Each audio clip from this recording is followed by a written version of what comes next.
realmente um grande momento. Os deputados Magno Bacelar e Arnaldo Melo destacaram a visita da presidente Dilma Rousseff ao Maranhão. Aquele momento do discurso do nosso presidente da Assembleia, deputado Arnaldo Melo, representando os 42 deputados estaduais, e lá, deputado Carlos Alberto Milhomem, muitos deputados estaduais presentes, porque, afinal de contas, os deputados, os 42 deputados, homenagearam a nossa presidenta com aquela comenda, né? E, evidentemente, ela ficou muito sensibilizada, ficou muito satisfeita, tanto a homenagem que esta casa fez à presidenta da República, como também a homenagem que o Palácio dos Leões, a nossa governadora, fez.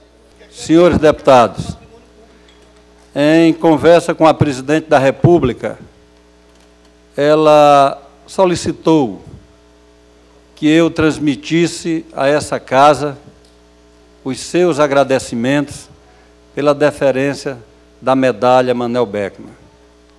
Pediu que eu dissesse a cada um dos deputados dessa casa que ela terá isso como uma forma de deferência e de respeito à gestão que tem diante da presidência da República. Isso, de forma individualizada, ela frisou bem, para que cada um dos deputados sintam-se cumprimentados por ela. Na primeira sessão plenária da semana, o deputado Marcelo Tavares voltou à tribuna para falar sobre a anulação dos editais para a construção de hospitais no Estado. Segundo o deputado, a nota oficial emitida pela Secretaria de Saúde não justifica o cancelamento. Disse ainda que a lei de licitação maranhense é contraditória. Ela muda os prazos. O artigo que a nota faz referência, primeiro que a nota faz referência a um decreto que não existe. Mas eu suponho que é o decreto da governadora que regulamentou a lei.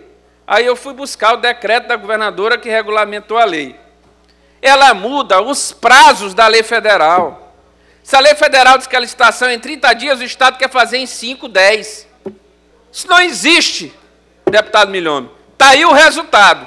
Mais uma vez, o Maranhão dá um atestado de incompetência, porque resolveu rasgar a lei federal para fazer um código local de licitação.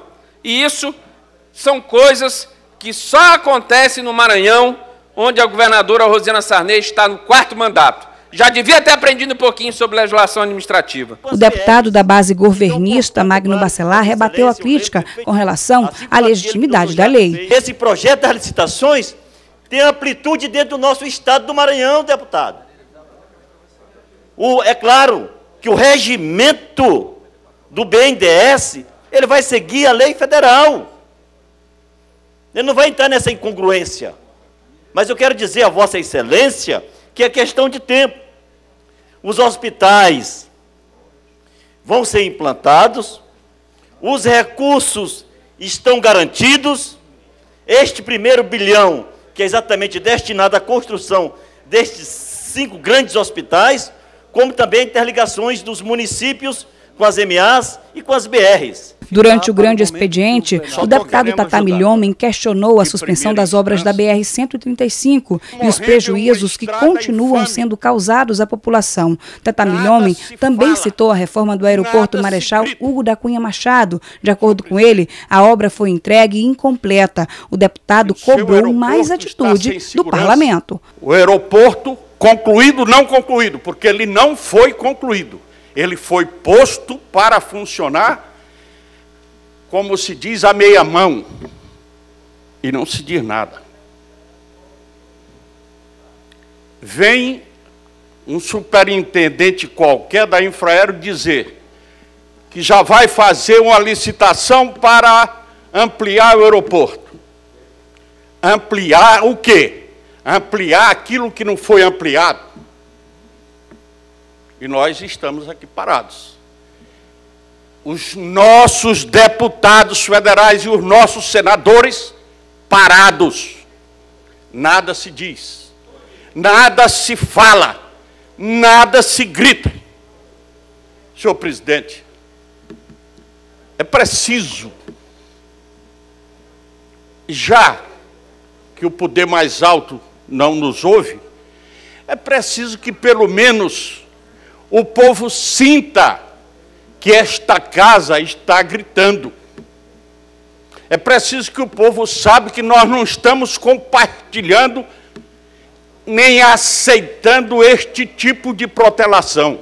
No tempo destinado aos blocos e partidos, o deputado Eduardo Braide se mostrou solidário a essas duas demandas, tanto a duplicação da BR-135 quanto ao serviço de reforma feito pela Infraero no terminal aeroportuário. Eduardo Braide também destacou o veto da Presidência da República à distribuição dos royalties no país. E apenas para esclarecimento, no que diz respeito à forma como foi vetado e aprovado o projeto de lei, primeiro, temos que levar em consideração, deputado André Fufuca, que o que já foi acordado, o que foi licitado, motivo pelo qual houve o veto, segundo a argumentação da Presidente da República, não poderá ser objeto de nova negociação, senão iria prejudicar o direito adquirido. Esse é um primeiro ponto. E que, portanto, só os contratos futuros, no que diz respeito à camada do pré-sal, é que poderia valer essa regra. Acontece, deputado Marcelo Tavares, que das bacias a serem exploradas do pré-sal, 1/3 já foi licitada. Portanto, já está fora essa nova forma de redistribuição dos royalties. E apenas os 2/3 que está faltando da camada do pré-sal é que incidirá essa regra da nova redistribuição. A defesa pela derrubada do veto foi compartilhada pelo deputado Rogério Cafeteira. Eu apelo ainda para que a nossa bancada federal ajude na derrubada desse veto, não é? Porque a presidente vetou, mas o Congresso tem o poder de derrubar o veto. Então, eu acho que é importante que os prefeitos, que a gente se mobilize, os deputados, os vereadores, se mobilizem na cobrança dos nossos representantes na Câmara Federal e no Senado Federal, para que eles votem a favor da derrubada do veto e em favor dos municípios do Maranhão e do Brasil.